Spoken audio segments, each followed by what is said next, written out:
President Biden in Brussels briefing the press a little while ago after an emergency NATO summit there in Belgium. Today's meeting exactly 1 month into Russia's invasion of Ukraine. Let's bring in NBC News senior White House correspondent Kelly O'Donnell. Kelly, great to have you with us. I believe it is tonight there.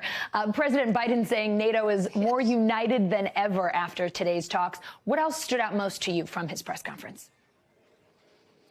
Well, it really is important to see the president being able to have this emergency diplomatic session with leaders who are a part of NATO, part of the G7, part of the European Union and European Commission. And there's some overlap there, but these are the partners that the president has been working with over the last month and even starting earlier than that, trying to work on ways to stop Putin. They were not successful at doing that. And then how they came together to try to set up sanctions and to try to respond to this crisis. And so there is value in being together in person for that kind of diplomacy. We've seen that today, and there's an opportunity for them to have conversations at just a different level than video conference and over the phone. So there is that opportunity to talk about a range of issues that certainly deals with the military concerns, the humanitarian concerns, and all the economic repercussions that are involved in this.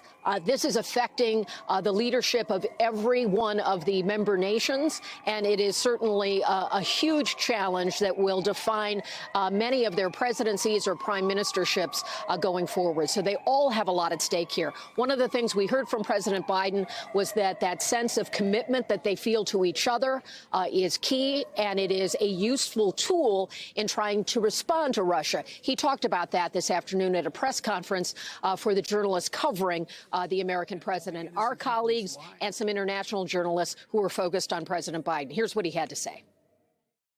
The single most important thing is for us to stay unified and the world continue to focus on what a brute this guy is, and all the innocent people's lives are being lost and ruined and what's going on.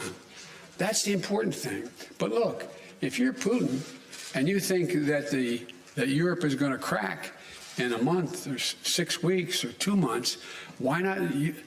They can take anything for another month, but we have to demonstrate. The reason I asked for the meeting, we have to stay fully, totally, thoroughly united.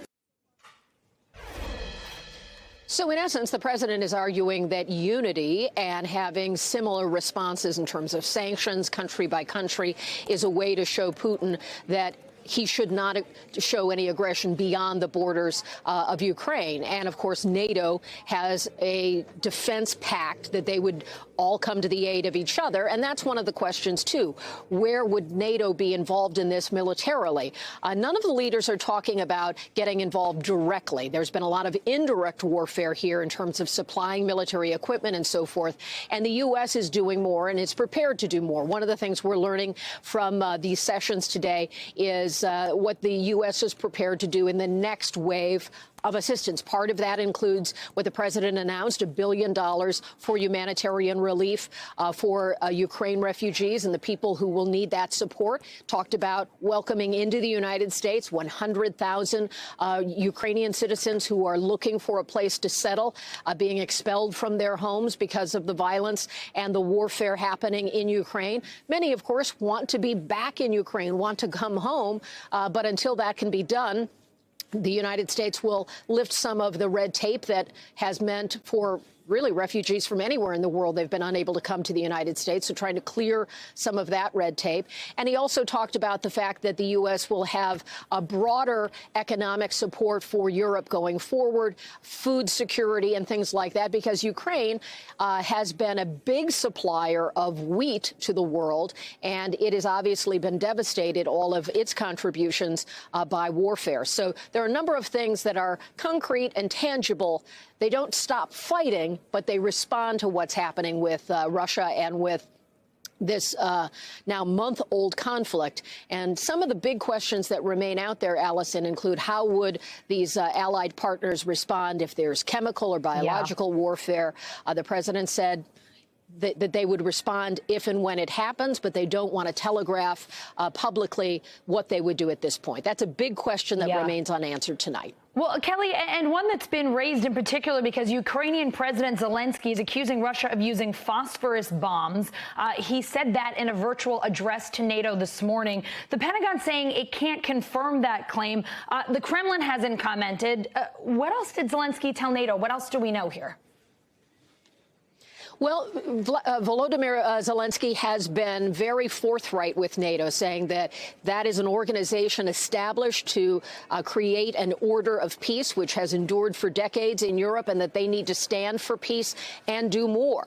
Now, the use of phosphorus in warfare is illegal when it is targeting civilians. It is not illegal in certain other applications. The U.S. has not been able to verify whether or not that has taken place, so it doesn't qualify, at least from what we know at this point, as a chemical weapon. But if it was used intentionally against civilians, that would still fall under the crossing of the line into potential war crimes of attacks directly on civilians. But what Zelenskyy has been asking for are more hardened pieces of equipment like tanks and other defense systems that he can use with his own soldiers, his own civilian militants. You know, so many civilians in Ukraine have signed up to defend their own country. What we have not heard is an explicit list of military equipment coming from various nations. Some of that may be that they do not want to reveal what they're giving to make themselves appear more vulnerable, or to be attached for any sort of strategic reason to what's being contributed in case Russia views that as a provocation. Some of it may be disagreements among the partner nations about what should be sent. We don't have an answer for that. The U.S., of course, has outlined a lot more about what the U.S. is providing, and has certainly been giving a lot of very sophisticated weapons. Yeah. And so Zelenskyy wants more, and more that is effective for certain kinds of warfare. And that's part of what, perhaps when these meetings are over, we'll have a better sense of what that itemized list may be. Thanks for watching our YouTube channel. Follow today's top stories and breaking news by downloading the NBC News app.